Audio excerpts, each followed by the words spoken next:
Bonjour à tous, nous voilà réunis ce dimanche 10 avril pour une réunion sur la représentativité qui bien sûr va être animée par Jean-Noël. Donc Jean-Noël est déjà prêt, on est là, je vais vous présenter un petit peu tout le monde. Nous sommes donc quelques-uns, vous voyez, nous profitons en plus d'un magnifique soleil.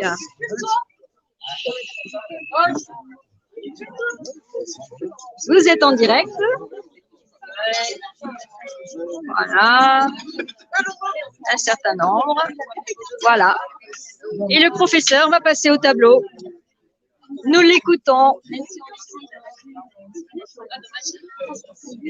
Encore quelques petites mises au point, un petit nettoyage s'impose.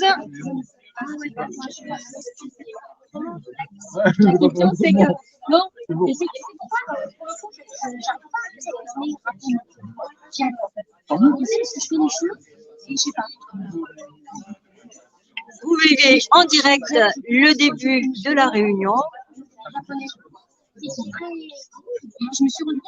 Bonjour à tous qui venez nous rejoindre.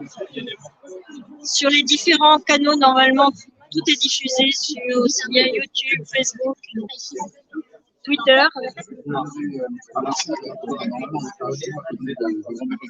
Ouais. Ouais.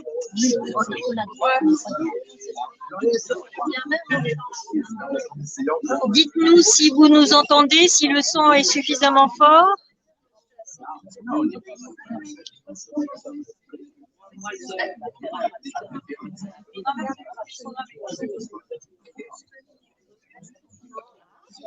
Bonjour, bonjour. Pouvez-vous nous dire si c'est bon, si vous nous recevez bien au niveau du son, s'il y a quelques réglages? Super, merci pour votre tour.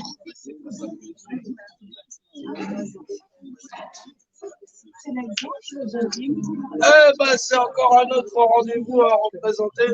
C'est bien, on est là. On est du monde.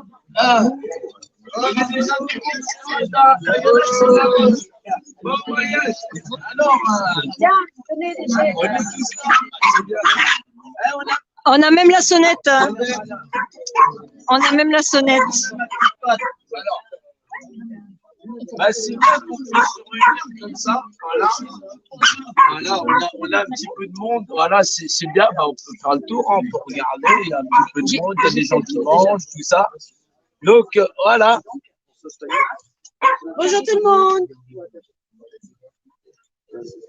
C'est vrai qu'on arrive dans une période où on se retrouve avec des gens qui vont aller voter, qui sont là. Normalement, les êtres humains, ils existent depuis très longtemps sur cette planète. Ça fait quand même un sacré paquet de temps. Et si on se souvient des civilisations premières, elles ne faisaient pas autant de points, ni avec elles-mêmes, ni avec leur environnement, pour celles qui vivaient le mieux et celles qui ont quasiment toutes disparu aujourd'hui. Et l'être humain, il a toujours du mal à faire de la place à ses semblables. Alors, on ne va pas dire que tous les êtres humains sont des êtres nocifs, mais si on se rend complice d'une société qui elle-même est en déliquescence parce qu'elle n'a pas comme vocation le souci de ses semblables, ou que le seul intérêt qu'on puisse en avoir en vérité, c'est qu'est-ce qu'on peut tirer de l'autre, c'est effectivement la notion du culte marchand. Voilà, parce qu'ici, tout est bon à vendre et les enfants ne sont formés, en fin de compte, que pour n'être plus que des fonctions à la solde de l'intérêt que de ce qu'on peut tirer de notre environnement. C'est ça qui est devenu tragique et on va dire que beaucoup de nos populations se sont habituées à ce destin funeste que serait fondamentalement une société où tout se vend, à commencer par les êtres humains qui sont bien sûr menés tout droit dans le marché aux bestiaux, ce qu'on appelle le marché du travail, pour n'y exercer en fin de compte qu'une fonction qui va permettre la marchandisation de toute la création. Donc, bien sûr, la pierre angulaire, c'est l'être humain lui-même.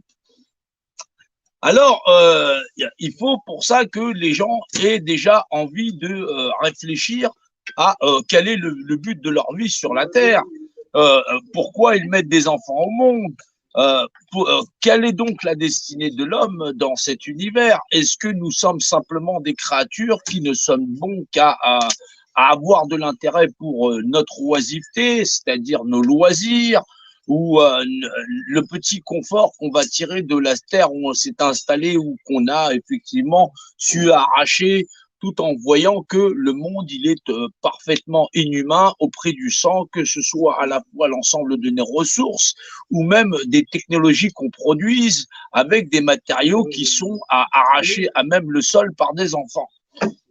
Bien sûr que beaucoup ne veulent pas se poser ce type de questions en disant tu m'emmerdes, c'est normal, le seul souci que j'ai c'est effectivement moi, ma famille, moi-même et ça juste à un temps donné, sans comprendre que là, il y a là des gens qui sont là depuis très très longtemps et qui ont su tirer avantage sur l'ensemble des masses sociales qui, bien sûr, dans leur grande médiocrité, refusent de se remettre en question et contribuent passivement ou même très activement à ce parce que chacun y trouverait son intérêt dans sa petite zone de confort à ne vouloir que avoir.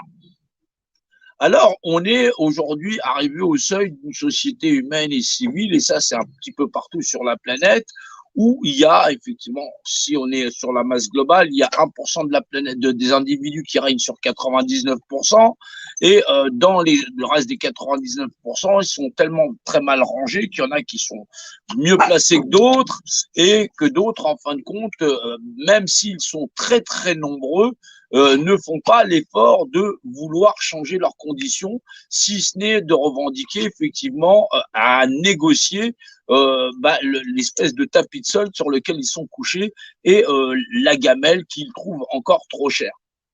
Et donc, si les hommes n'ont pas le souci des êtres humains eux-mêmes, comment peuvent-ils changer la condition humaine? Alors, il faut bien se rendre compte que le servage aujourd'hui, il est plébiscité par une grande majorité des individus qui y trouvent là des zones de confort, tant en somme de secteur de oisiveté que de principe de consommation.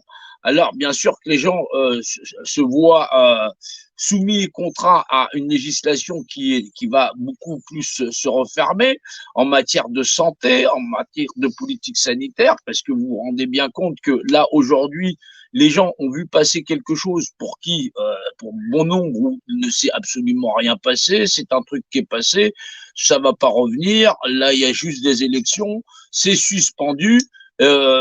Attendez le match retour. Ça n'est pas fini. Si vous réfléchissez pas à qu'est-ce qui se passe en vérité sur cette planète, pourquoi l'homme est si médiocre, et en fin de compte, que s'est-il passé depuis le début de l'histoire de l'humanité et en fin de compte, comment se dessine l'histoire de l'humanité entre croyances, savoir, découvertes des uns, des autres. Ah, c'est bizarre, ils sont pas comme nous.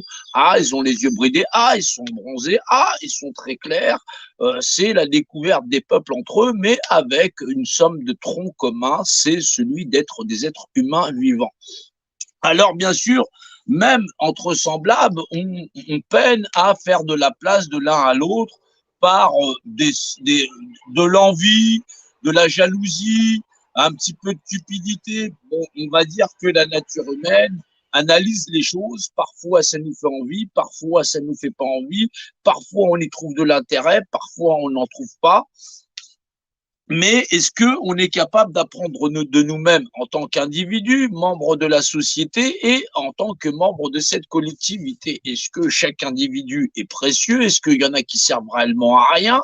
Est-ce qu'il y en a qui sont plus doués que d'autres pour diriger, commander et effectivement être à la fois au four et au moulin? Bien sûr que non, parce que nous existons dans une société où nul n'est indispensable. Il en veut effectivement le cours de l'existence de chacun d'entre nous qui prend un début, bien sûr, où nous naissons et au final, nous mourrons. Et donc, nous passons le flambeau de ce que nous sommes aux futures générations. Et effectivement, si nous avons fait place nette et que nous leur avons transmis de bonnes valeurs, nous sommes alors capables d'arriver comme au seuil de notre propre évolution à travers l'histoire humaine, à un modèle de civilisation plus évolué peut-être techniquement, technologiquement, mais est-ce que nous y gagnons quelque chose dans l'apprentissage de notre propre humanité?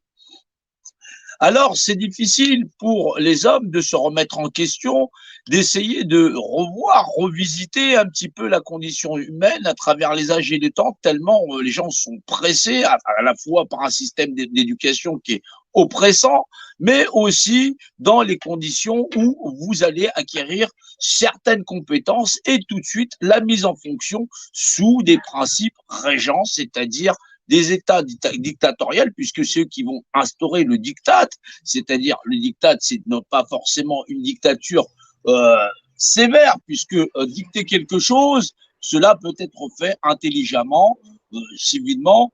J'ai un diktat qui dit que pour pouvoir vivre autour de moi, je suis obligé de respirer de l'air. Et je ne trouve pas ça très oppressant, puisque c'est le propre de la nature de ceux des êtres de chair qui vivent sur la terre, aux différents des poissons qui, pour eux, il est beaucoup plus agréable de prendre, de puiser leur oxygène dans l'eau de mer, dans l'eau douce, et cela varie d'une espèce à l'autre.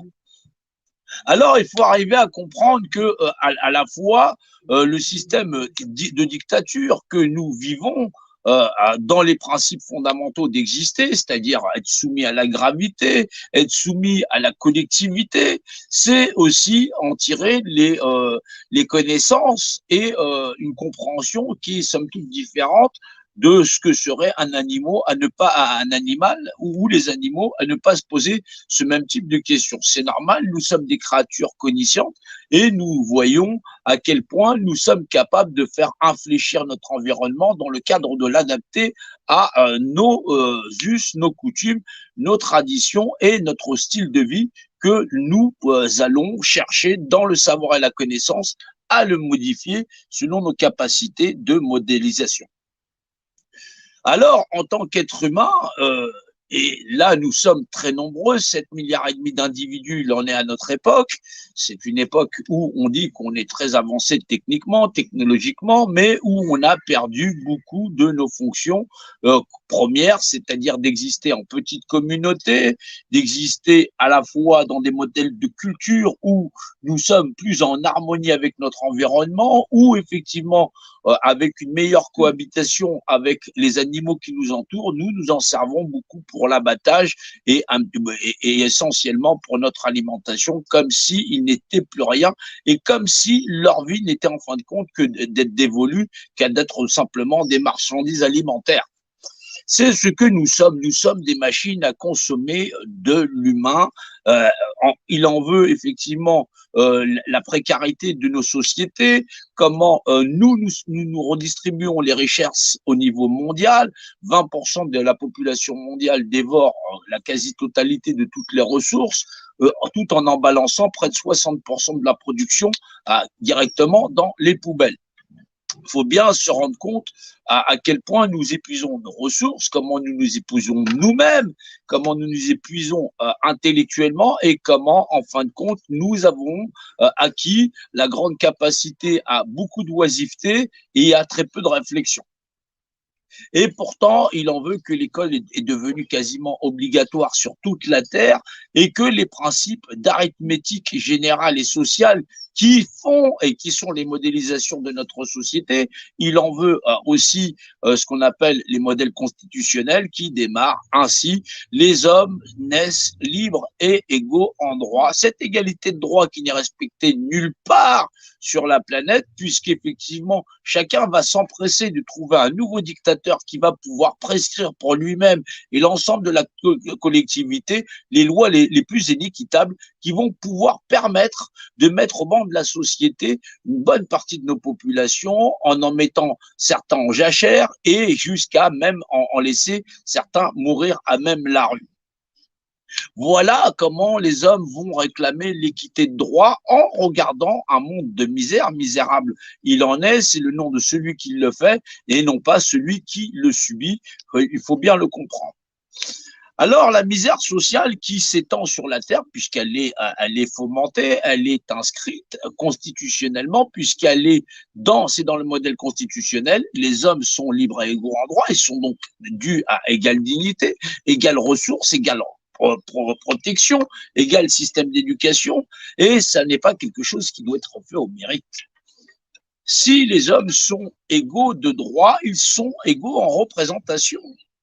Ils sont représentants d'eux-mêmes dans l'art d'exister en société et ils ont donc les mêmes droits à parcourir la terre. Et ça, c'est quelque chose qui est dévolu à certains membres de la population qui vont établir les règles de cette équité de droit.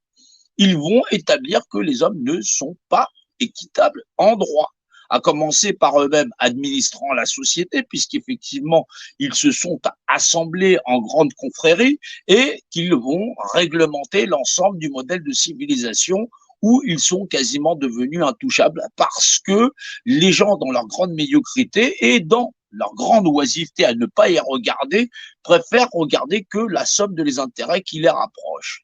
C'est ainsi que lorsque des problèmes surviennent, les hommes se rassemblent en grande assemblée, non pas pour faire évoluer la dignité humaine, mais bien pour vouloir en tirer quelques intérêts. Et donc, les hommes sont corruptibles par la somme des intérêts qui les divisent.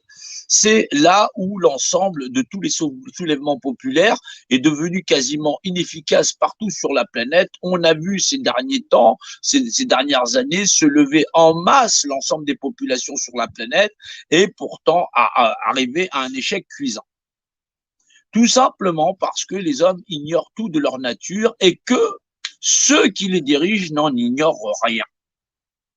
Alors, il est assez aisé pour celui qui sait toute chose et qui sait lui-même que, de base, si les hommes savaient qu'ils étaient équitables en droit, le fondement de droit serait basé sur cette équité de droit.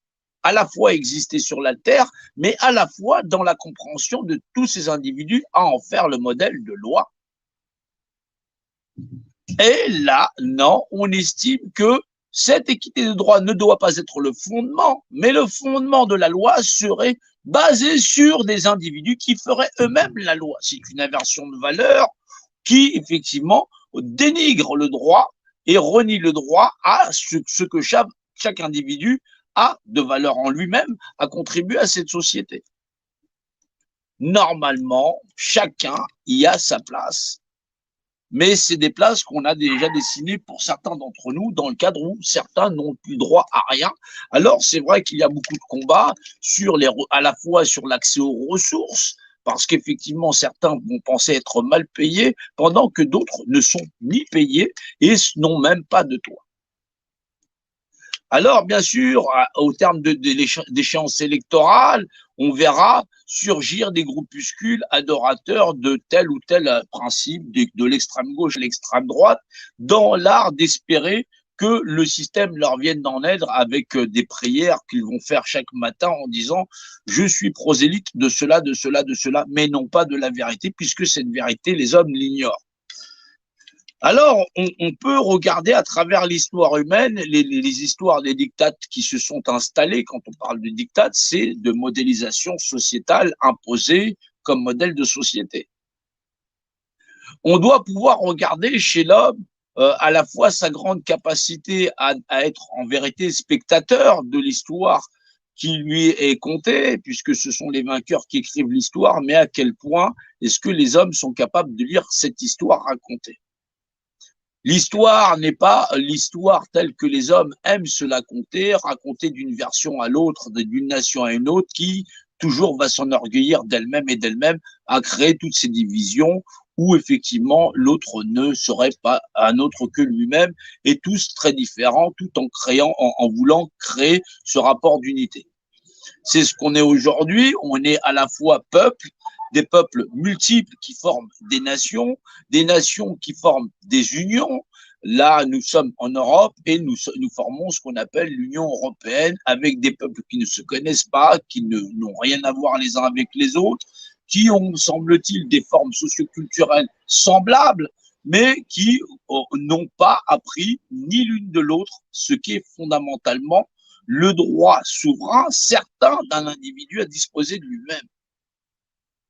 Et donc, qui ont besoin d'attendre de dictateurs qu'on vienne leur dire les lois sous lesquelles elles vivent. C'est normal, si vous avez des populations ignorantes, vous avez tout le loisir et toute la capacité de leur imposer des modélisations de société, à la fois sur le modèle socio-éducatif, à la fois sur la manière d'échange, les conditions de ces échanges, et ensuite la position que chaque individu devra avoir.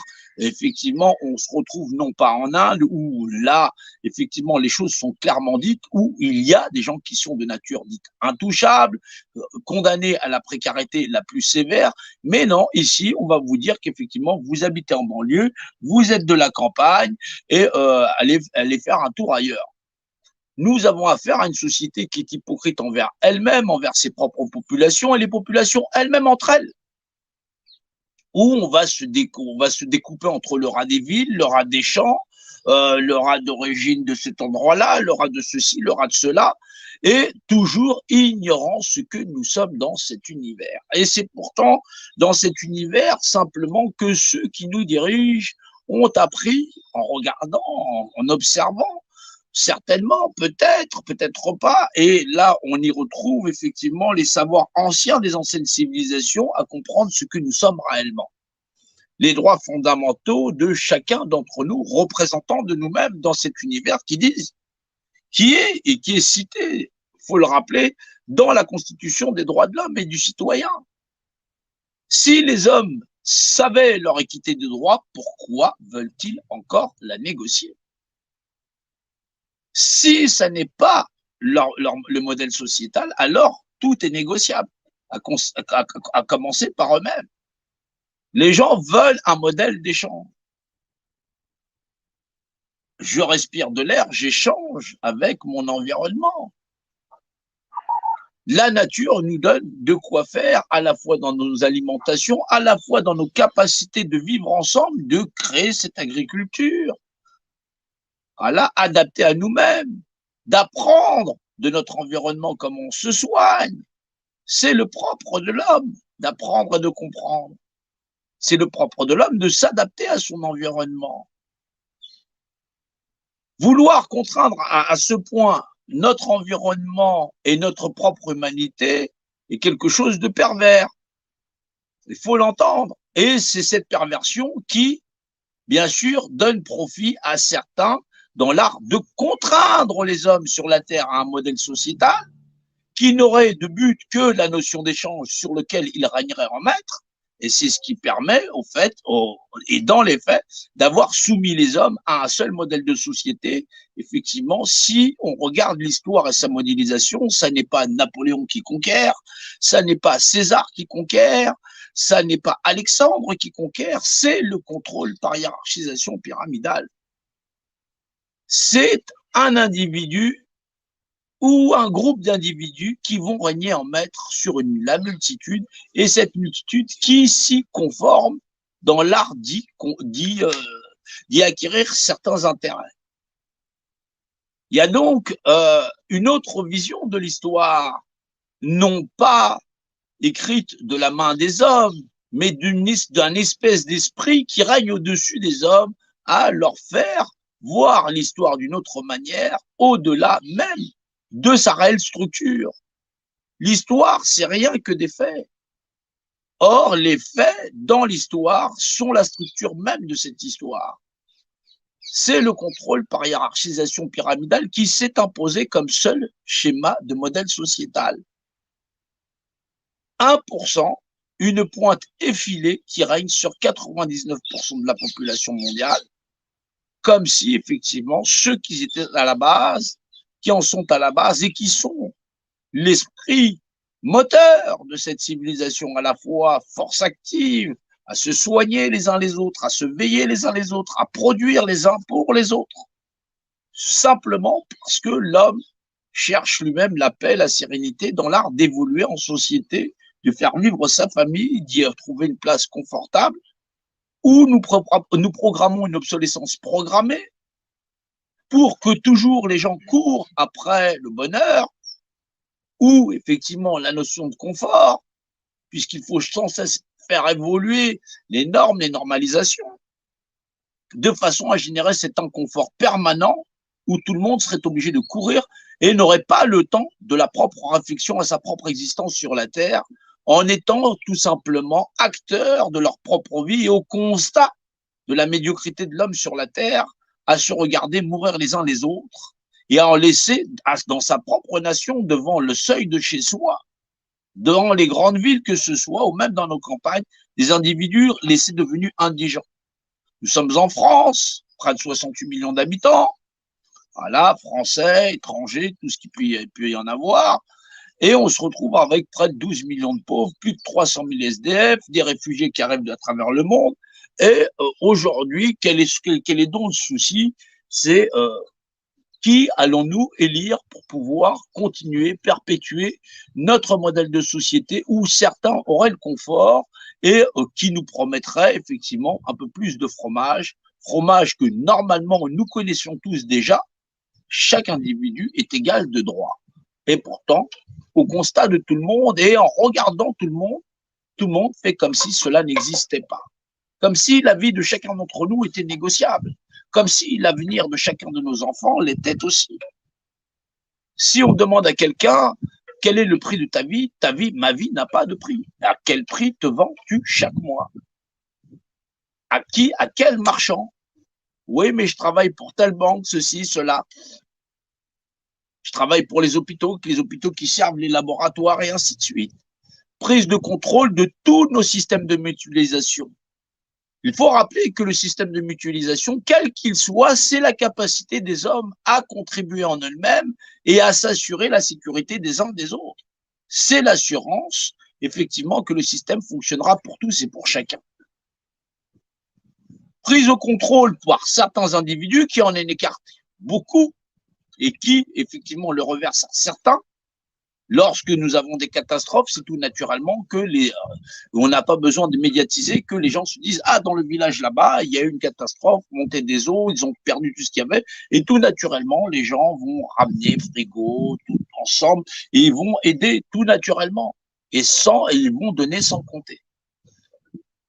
Aujourd'hui, cette capacité à mutualiser nos forces et à exister en société est toujours redirigé vers un modèle de société où les gens reconnaissent efficacement qu'ils sont inéquitables en droit et que ça n'est pas cette équité de droit qu'ils cherchent. Ils cherchent l'intérêt où certains seraient peut-être mieux disposés que d'autres à les diriger parce que personne n'est suffisamment regardant à regarder l'état de notre société et de savoir réellement quelles mesures nous devons en tirer. Si le fondement de notre société n'est pas l'équité de droit et quelle est fondamentalement la société marchande, alors il ne faut pas se plaindre d'être des marchandises soi-même. Et comme toute marchandise est obsolète à un moment donné, d'être relégué dans un coin ou jusqu'au mouroir.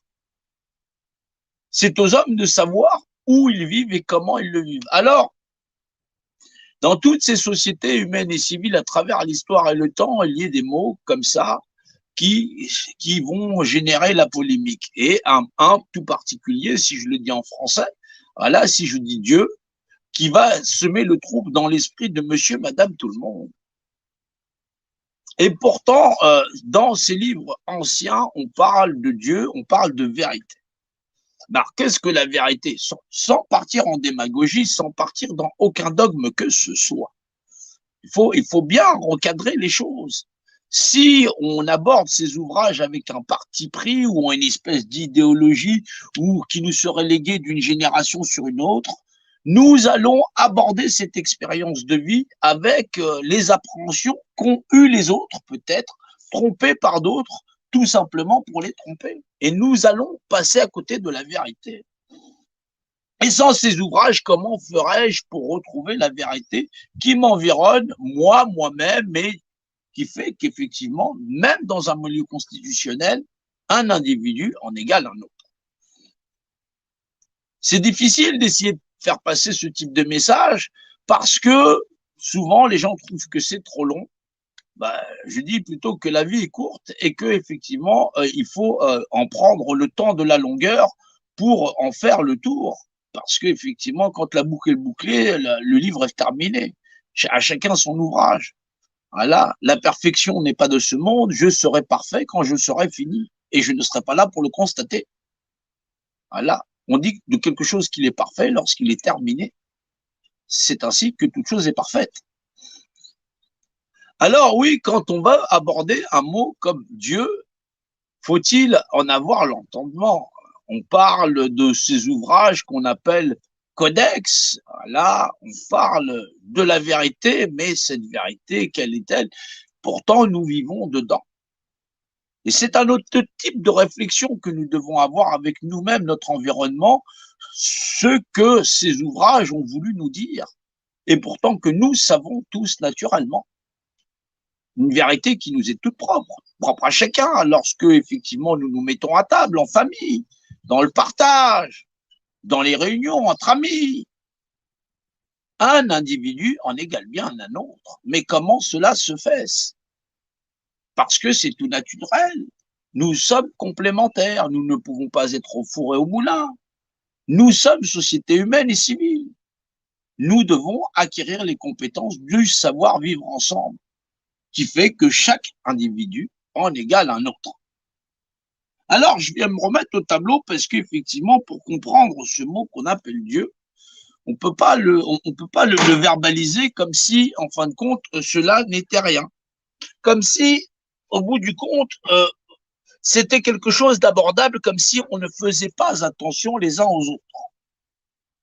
Alors, il faut comprendre que si deux individus s'égalent les uns les autres, c'est qu'il y a bien une notion que nous connaissons et qui est propre à chacun. Un individu en égale un autre. Ben oui, mais ces deux individus, si effectivement je les modélise sur le tableau, je m'apercevrai qu'ils sont représentés. Je viens juste de les représenter.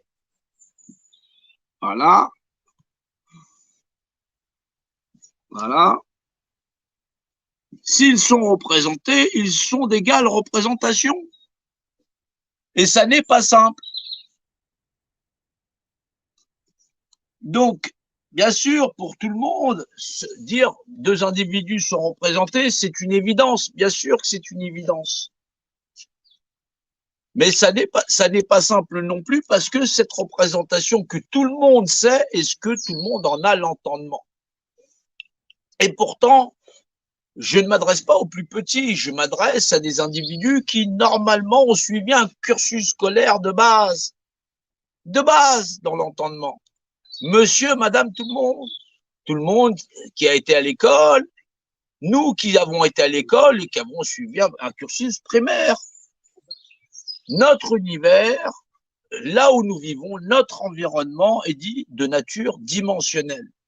C'est là où les gens se perdent parce que effectivement, ils ont regardé avec eux-mêmes, ils ont su prendre avec eux-mêmes quelque chose qui fait que normalement, ils auraient dû mieux se familiariser avec leur propre environnement. Ne partez pas en disant « je n'y comprends rien ». Accepter qu'un individu en vaut un autre, c'est comprendre déjà plus de la moitié du chemin. Les gens ne sont pas bêtes, il faut l'accepter. C'est quelque chose que nous savons en nous-mêmes. Cet univers dans lequel nous vivons, c'est quelque chose qui, normalement, devrait être une évidence pour tout le monde. Mais c'est quelque chose que nous devons choisir comme étant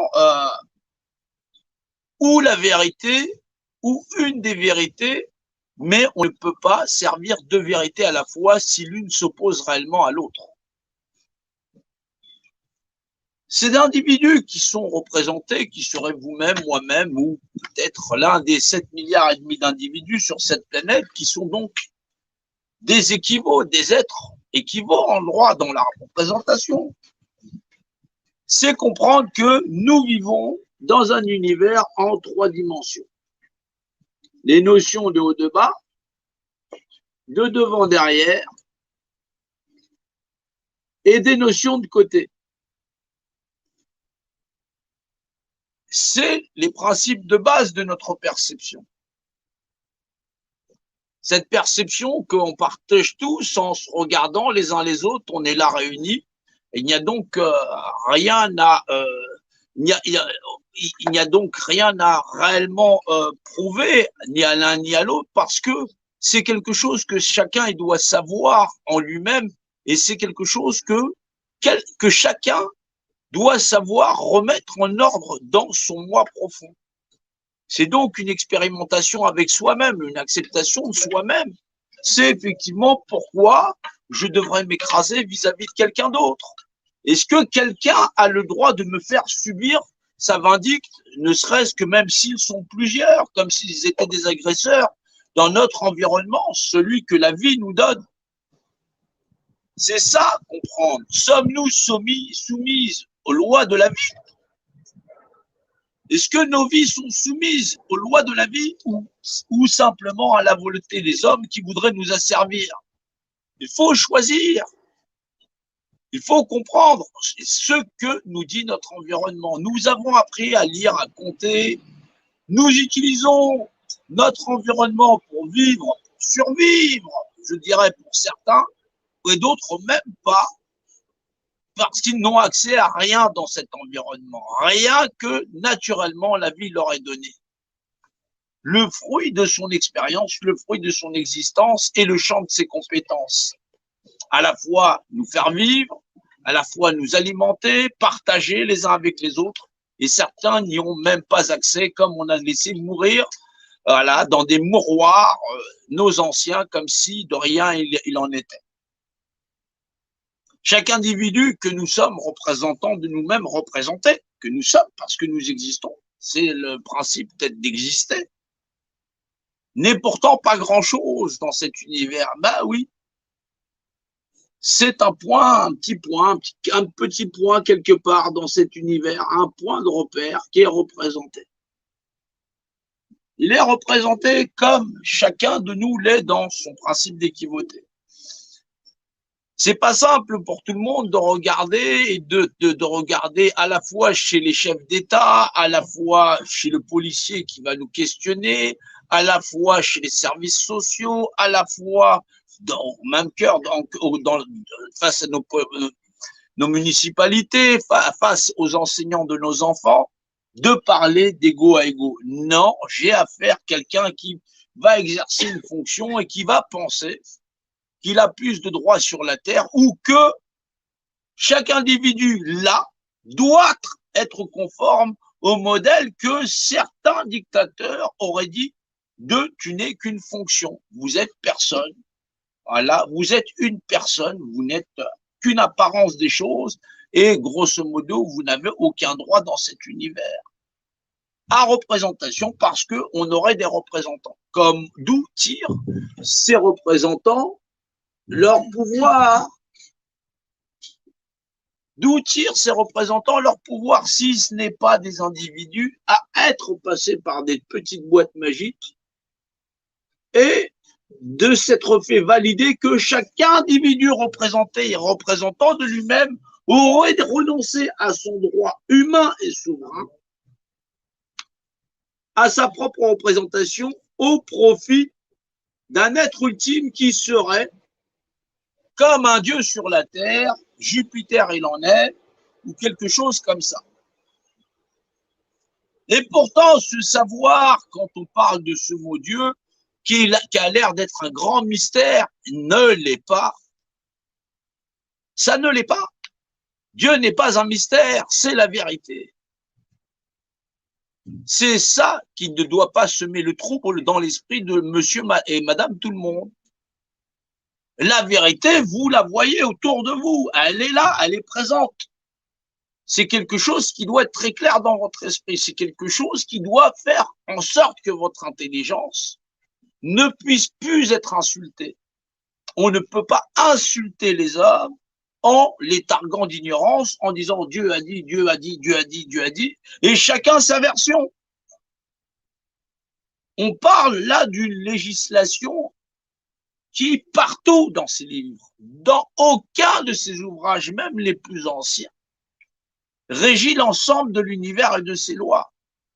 On parle d'une seule législation, une seule, unique, qui régit toute chose dans l'univers, une seule réglementation, qui dit Dieu de par la loi. À la fois omnisciente, omnipotente et omniprésente à chaque instant et à chaque endroit de l'univers. C'est là où chacun doit faire en sorte que son intelligence ne puisse être insultée. Comprendre comment les mathématiques nous furent données, comprendre comment 1 plus 1, ça fait 2, et comment ce 1 plus 1 sont des équivaux, des êtres égaux en droit. Faut le rappeler dans nos constitutions, chose qui ne se dément pas. Chaque individu aura loisir de s'acheter un miroir et d'y regarder au plus près. Chaque individu dans ce miroir dira « Je suis dans le miroir ». Non, vous n'êtes pas dans le miroir, vous êtes l'image originelle que ce miroir vous réfléchit. Vous êtes une image. Dieu a fait l'homme à son image. Cette phrase reste complexe à dire, parce que le mot homme reste à définir et qu'il est très mal compris de l'ensemble des individus. Parce que c'est homme en français ou homme en anglais, la maison. Un tout, un ensemble. Ce mot veut dire tout simplement le tout. Il dit il y a 2000 ans, je suis le fils de l'homme. De ce tout. Il est dans la filiation de ce tout. Il faut avoir l'entendement. Mais c'est pas là que nous devons venir. Nous devons comprendre Dieu. Chaque individu dans cet univers est une image. Il faut pour cela regarder dans le miroir de vérité qui va faire transparaître ce que nous sommes en réalité, l'image de nous-mêmes. Est-ce que sommes-nous conformes à ce que nous devrions être dans cet environnement? Chacun d'entre nous est différent. La différence, différencier les choses, c'est pouvoir les définir. Définir quoi? Une image. Et chacun d'entre nous est différent et donc défini de par son image. William Shakespeare disait « Être ou ne pas être, telle est la question ». Si chacun connaît la réponse à cette question, alors il sait qu'il existe, qu'il est comme chacun de ses enfants, chaque individu qui nous sont chers, des êtres chers. C'est la notion d'être, alors oui, nous sommes. Nous sommes définis dans l'image qui est et possède un rapport d'unité. Je suis dimensionnel dans le rapport d'unité. Je représente une masse, une structure, j'ai une hauteur, j'ai une largeur, j'ai une profondeur, j'ai poids et mesure. Dieu, c'est la vérité de toute chose. Toute chose dans l'univers existe dans la définition de l'image qui possède un rapport d'unité, qui confère à deux choses de même nature les mêmes propriétés. Elles sont dites de même droit. C'est les lois qui régissent l'ensemble de la représentation. Depuis des générations, on insulte l'intelligence humaine et on les mène à des bergers qui sont, faut le rappeler, les premiers sacrificateurs de leurs troupeaux. Y a-t-il de bons bergers? Gardez-vous vous-même. Suis-je le gardien de mon frère? Gardez-vous vous-même, vous-même du jugement que vous allez porter sur les autres. Parce que l'ignorance que chacun a de lui-même par Dieu fait que nous ne prenons pas la mesure de toute chose. Deux choses de même nature sont dites de même droit. Et rien ne saurait être démenti. Dieu, c'est la mesure de toute chose pour pouvoir définir de toute chose. Rien ne saurait être défini si ce n'est pas par l'image qui possède un rapport d'unité. Comment puis-je dire les propriétés de la table si je ne peux pas définir une table d'un tabouret? Je ne mange pas sur un tabouret, je mange sur la table. C'est mieux approprié comme propriété. Ne laissez pas insulter votre entendement. Ne laissez pas insulter votre intelligence, votre capacité à reconnaître avec un autre être humain, être humain, les mêmes droits. L'homme a renoncé à tous les combats qu'on lui a proposés face à la propre justesse de sa justice et a assumé l'ensemble de ses idées dans cette vérité. En disant, qu'est-ce que tu veux que j'y fasse? Complice, actif ou passif d'un monde cruel où il s'en lave les mains. Il s'en lave les mains parce qu'il est acteur, contributeur, actif ou passif à un monde qu'il sait inhumain. Lorsque l'inhumanité viendra frapper à ta porte, celle de ta famille, ne te lève pas. Tu l'attendais déjà. C'est là où les hommes se retrouvent coincés avec eux-mêmes, avec une machine qui s'emballe, qui pour effectivement une maladie qui touche si peu de personnes, on a pu ainsi en faire plier un maximum. Et ça n'est qu'un début.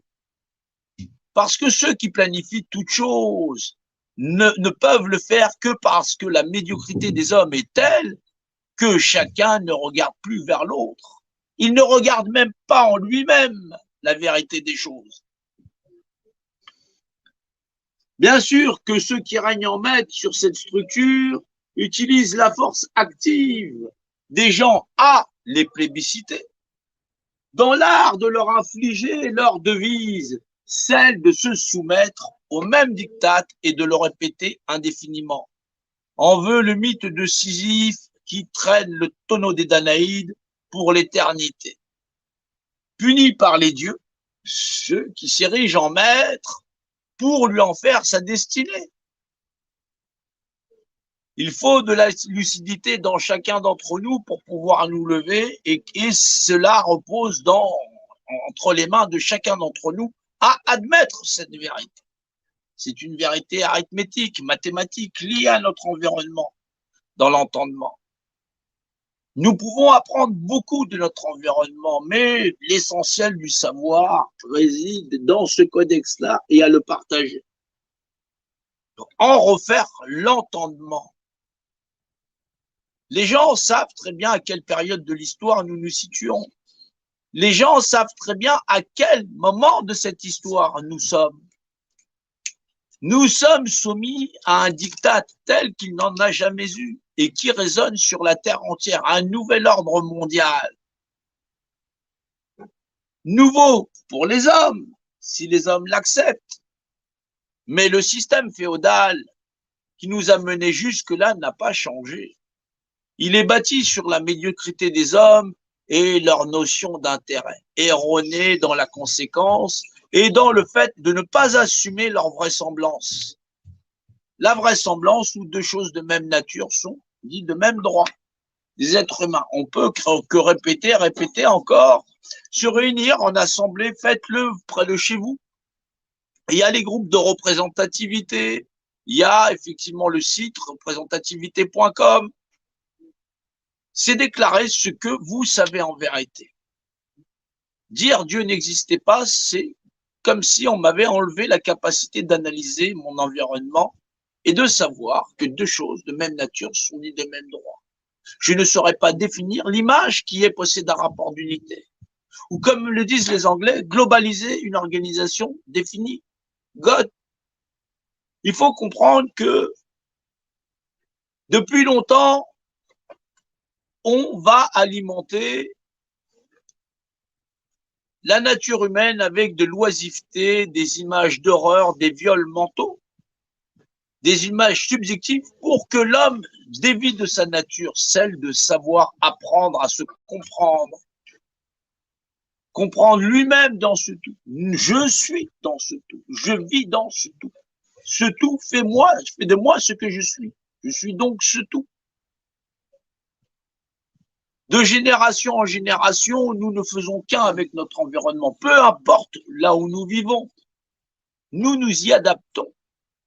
Nous sommes en osmose, sinon nous ne serions pas. Il faut comprendre comment chacun d'entre nous est nécessaire les uns aux autres. Qui a le temps, après une journée harassante, de faire son pain, de produire par le labeur de la terre ce que nous partageons les uns avec les autres? C'est de la mutualisation. Nous avons besoin des uns des autres et cela ne changera pas. Nous avons besoin des uns des autres pour nous éduquer, les uns les autres, pour apprendre déjà de base que deux choses de même nature sont des semblables. Ils sont doués de mêmes droits. Si ce n'est pas cette modélisation que nous appliquons comme fondement et dont Dieu est la législation, alors tout modèle que nous voudrions nous-mêmes implanter est corruptible de la base, puisque basiquement, toute chose dans cet univers existe par définition dans l'image qui est et possède un rapport d'unité. Nul ne saurait vaincre la logique. Cette logique, vous la possédez. Je n'en suis pas maître. Je finirai bien moi aussi par passer. Il n'y a donc personne au-dessus des uns des autres. Si ce n'est pas la curiosité humaine, naturelle, et celle d'être issu de longues législations d'êtres humains qui ont peuplé sur la Terre pour pouvoir redistribuer ce qui est, en fin de compte, là, et à la portée de tous. Un savoir que chacun a en soi. Si tout le monde ignore le nom de la loi, comment allons-nous faire? C'est là où chacun doit comprendre qu'il n'est pas question de croyance ici, il est question de vérité. La vérité qui fait de chacun de nous des êtres semblables et qui n'a jamais été reniée par aucun d'entre nous, si ce n'est à nous faire mentir sur nous-mêmes par des gens qui vont nous promettre tout un tas de fromages pour y récupérer l'ensemble du camembert et de s'en taper la part du lion au-dessus d'êtres humains qui sont aujourd'hui dénués de tout, où il faut le rappeler dans cette nation, déjà à 12 millions de pauvres, rien qu'à l'entrée de notre année 2022. Les choses vont aller de mal en pire parce que, effectivement, quand on répète la même opération, on a toujours le même résultat. Mais quand on la répète sur une opération qui a déjà foiré, il faut se rappeler que les résultats sont de pire en pire et les choses vont de mal en pire. Vous avez affaire à des planificateurs qui vont vous mettre tout un tas d'informations. Et pourtant, nous n'avons besoin que d'une seule information. Ne cherchez pas tous les mensonges qu'on peut vous mettre sur la terre, puisqu'il n'y a qu'une seule vérité. Pourquoi courir après tous les mensonges qu'on vous distribue jour après jour, alors qu'une seule vérité suffit à nous ensemble nous libérer? Aucun de nous ne pourra le faire sans l'aide des autres. N'attendez pas de sauveur, il est en chacun de nous. C'est là où chacun de vous est indispensable à admettre en vérité qu'il est pas ni plus ni moins que les autres. C'est important qu'on puisse, en toute lucidité, rationalité, parce qu'il n'est pas question de partir dans des systèmes lunaires, de je vais changer de dimension. C'est un crayon, point barre. C'est deux crayons, point barre. Qui n'a pas la capacité de ce savoir-là? Qui donc serait atteint d'autant de médiocrité? Je n'en connais pas.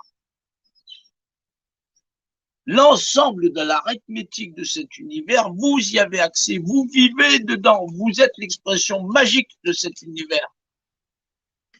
Vous possédez-vous en vous-même toute la mathématique et le rapport d'équation de l'univers. Vous êtes des génies. Mais vous êtes les génies qui allez pouvoir réaliser le vœu que chacun peut avoir de lui-même, de la véritable justice qui est normalement due à cette humanité, à l'ensemble des êtres humains à qui on a tout refusé. Vous êtes les génies qui pouvaient faire que demain puisse changer. Mais non pas en étant des acteurs passifs ou actifs à contribuer à cette modélisation de société. Chacun peut changer à tout moment, en étant juste rationnel. Ne partez pas dans des modèles dogmatiques. S'il y avait de la vérité dans ces modèles dogmatiques, nous n'en serions pas là. Il faut bien comprendre.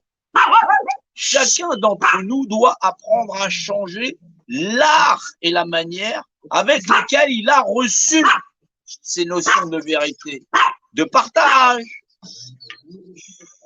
de connaissance, de savoir, la générosité qu'il a reçue en famille, celle qu'on lui a refusée.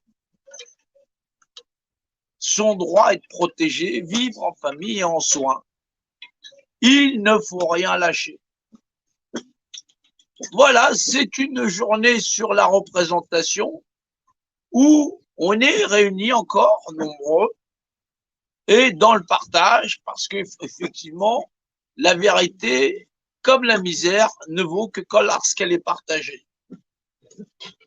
C'est difficile de regarder, faites un bilan vous-même sur l'ensemble de notre société. Regardez si vous avez des gens qui vous font des promesses, là où ceux que vous allez mandater pour renouveler le modèle sociétal qui déjà nous a couchés.